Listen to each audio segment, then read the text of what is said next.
What's up everybody, this is Zaya from CarNewba Detailing. I'm hoping you guys are all having a wonderful day just like always, and I really hope you guys all had a great and safe Labor Day weekend as well. Now, let's jump straight into this video, and in this video it's in a very important subject, and that is how to increase the value of your vehicle or at least maintain it over its life cycle.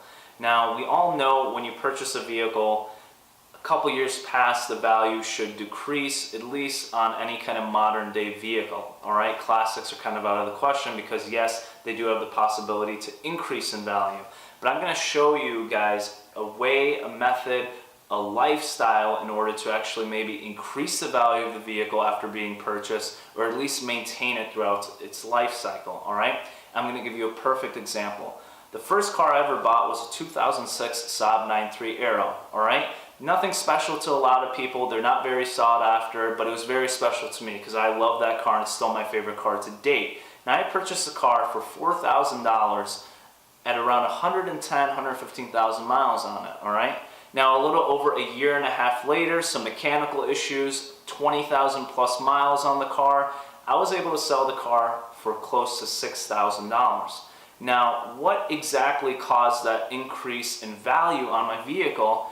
Well, it was just me taking care of it throughout its life cycle that I had it with, alright? When it came to polishing, compounding, coating, sealants, interior cleanings, making sure that the trim pieces in the car were taken care of. If anything was damaged on the car trim piece wise, I either fixed it or replaced it. Now, just that slight investment after purchasing the vehicle and maintaining it through the time that I had the vehicle, I was able to get an extra $1,000, $2,000 on the car in profit, alright? So that's a great example on how to increase the value of your vehicle, alright? It might not be that much, but at least it was something. At the end of the day, I lost nothing, I actually gained something from the car, and also I had a great vehicle for some transportation as well, alright? Now, especially when it comes to new cars, right when you drive it off the lot, your new car is going to dip in value just like that, alright? So you want to mitigate that dip in value to the best of your abilities. The first thing I recommend you to do is make sure you watch out for the color of vehicle that you purchase, alright? Because different colors do maintain value better than others, alright? Black, white, gray, things like that maintain value way better than a car that's yellow, blue, or red.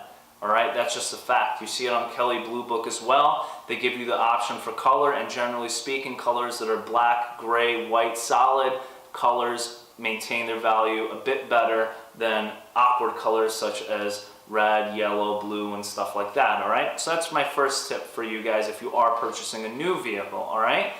If you are purchasing a used vehicle, I just do a basic inspection around the vehicle. Please keep in mind the colors, the same thing goes with used vehicles. Solid colors do achieve better value over time, alright? But do a little bit of an inspection. Inspect the paint, the carpets, the seats, stuff like that, because those things later down the line might cause you issues, alright?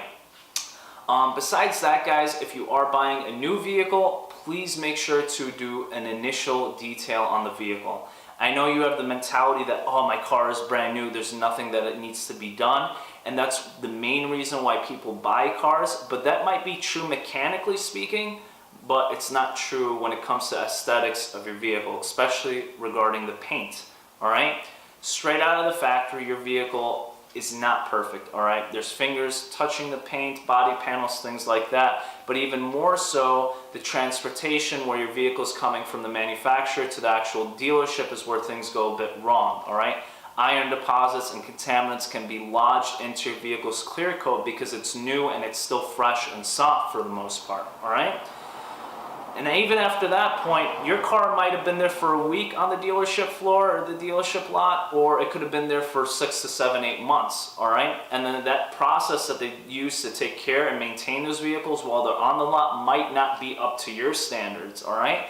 So please make sure to do an initial detail on your vehicle. It doesn't have to be too dramatic, but at least a full decontamination, maybe some paint correction if needed, and most of the time it is, at least a light polish. And then also please remember some type of protection, specifically a coating or a sealant. Waxes are great, but you do have to maintain them at closer intervals of time, alright? While sealants you can do from 6 to 12 months, Waxes are usually on a monthly or bi-monthly basis, and coatings can be taken care of year after year. All right? So those are some things you have to keep in mind initially when you purchase a new vehicle. All right? Now, if you're purchasing a used vehicle, you probably have to do a detail yourself, but something a little bit more entailed. If the vehicle wasn't taken care of properly, you're probably going to have a lot more marring, scratches, and contamination on the surface because of improper washing, automatic car washes, or just the car not being washed or taken care of at all. So you do have to keep all those in mind. That's why I suggest to you guys to do maybe an initial inspection on the vehicle's exterior and interior prior to even purchasing the vehicle. All right? But after you guys are done with that initial detail on your new car or your used car, make sure you keep up with maintenance, all right? And this really depends on your form of protection that you choose at the beginning when you purchase the vehicle and you do that initial detail. Like I said, if you choose a wax, you're probably gonna have to reapply on a monthly basis. If you choose a sealant, something like Meguiar's Ultimate Fast Finish, and the car was decontaminated properly and the sealant was applied properly, you'd only have to maintain it every 8 to 12 months when it comes to the protection, all right? That's the thing that catches a lot of people, and especially customers and clients that you're working with. When you tell them that, hey, the sealant lasts 12 months, a lot of people think that they don't have to wash their car in 12 months, all right? But obviously that's not the case. So when I mean maintenance in that aspect of protection, make sure that you're routinely taking care of the coating, sealant, or wax by reapplying it when it's needed. Because you have to remember that your paint on your vehicle surface is thinner than a post-it note or a piece of paper, so you want to do your best to protect it, all right? Now, after your protection maintenance, you do have to make sure that you just maintain the vehicle overall. I wash my cars at least twice a month, all right? Recommended at least once a week. I would wash your vehicle, and when I mean wash, it's kind of like a basic wash. Make sure to use 2 buckets if you're using a traditional wash system, or make sure you're using a good no-rinse wash, such as Optimum No Rinse or something like that. Make sure you're taking care of your wheels, wheel wells. Areas like that really accumulate dirt, dust, and grime over a very short period of time. So you want to make sure you tackle the car every week or at least bi-weekly throughout the month and continue that process throughout its life cycle. Now, I'm telling you guys all of this, and it might sound easy, but it is a little bit of a process, all right? And that's why a lot of people pay individuals like me or some really awesome detailers out there to actually maintain the vehicles for them, create the schedule, create a system in order for their vehicle to have maximum value at all times, all right? But it all depends on you at the end of the day. If you're looking to increase the value on your vehicle, or at least maintain the value on your vehicle, these things have to be taking place along with your regular mechanical maintenance, all right? If it doesn't really matter too much for you, then you might let it slide, no biggie. But at the same token, guys, you're gonna have an awesome looking car pretty much year round, and at the same time, a lot of people find it enjoyable and it's relaxing to do, all right? So make sure you're maintaining it on a monthly, bi-monthly, weekly basis when it comes to your basic washes, and make sure that you reapply your form of protection when it's needed. If your coating says a year, make sure you do it every year, all right? If your wax says a month, make sure you're reapplying every month, all right? But that's all up to you. And I've done a separate video on what's the difference between waxes, coatings, and sealants, and I can leave a link in the description below, excuse me, all right?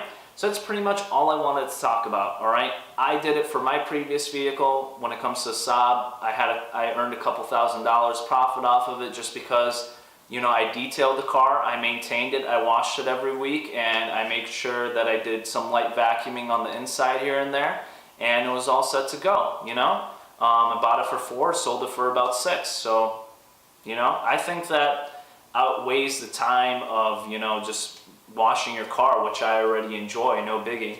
And you don't have to really buy the best products or anything out there. There's tons of products at your local store or AutoZone that can provide you some really great results and increase the value, or at least maintain the value of your vehicle. So I really hope you guys enjoyed this video. Hopefully you guys get a taste of my mentality when it comes to car detailing. I'm not so much of a guy who chases after certain products or tools or anything like that, even though they're very important. The products that you use, the tools that you use are important to the results that you achieve, but I'm more so a methodical kind of guy, meaning that I like to either practice or train on my skills when it comes to detailing, or at least make sure that I have a regimen in place or a schedule in place in order to maintain the vehicle. Excuse me, because that is going to be the most important part for your car when it comes to its value, is maintaining it mechanically, aesthetically, the interior of your vehicle, all that good stuff. Now, the interior of your vehicle is very simple to maintain. Just some light vacuuming and dusting every week or so will do the trick.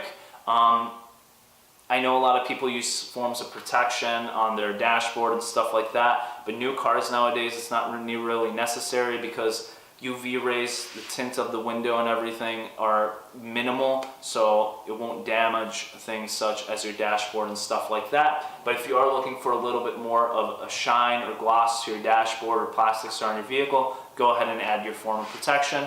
For the most part, I just use Meguiar's Express Spray Wax. It works great. Besides that, guys, the interior is very simple. If you get a stain, try to remove it as quickly as possible using correct forms of stain removal, whether it be steamer or a gentle carpet stain remover. And leather, same thing, guys. Modern leather does have a plastic coating very similar to what you have on your paint, actually, so it is protected from UV rays and stuff like that. The biggest thing when I see on leather is transfer when it comes to jeans or clothes and stuff like that. Make sure to wash your new clothes to get rid of all that excess dye so it doesn't transfer back onto your leather. Alright, so that's something to keep in mind. But always a helpful tip, you can use some leather conditioner just to give you that nice smell, that new car smell that I love when I get into my car. But it also reduces the friction between your butt, your back, whatever, from the seat, so there's less friction, so less abrasiveness towards your leather as well. But at the end of the day, leather seats nowadays are very durable in any type of circumstances, and also protected with that clear coat that I stated about prior. Alright? But that's pretty much it for this video, guys. I really hope you enjoyed it. Hopefully you guys got something out of it. Just want you to remember that maintenance for your vehicle is probably going to be the most important thing. And also remember, if you purchase a new vehicle, please do that initial detail, because it's going to make a huge difference down the line when it comes to those iron contaminants that are stuck in your clear coat. And I also did a video on this prior when it comes to what contaminants can do what, and how the actual paint structure of your vehicle works, and what does paint correction do to your vehicle surface. Alright, so if you want to check that out, I'll put a link in the description as well. Besides that, I hope you guys enjoyed the video. Remember to leave a thumbs up. Remember to comment below any questions or concerns, and also remember to subscribe. Subscriptions help me out a lot. Alright, so I appreciate your time. Have a great one.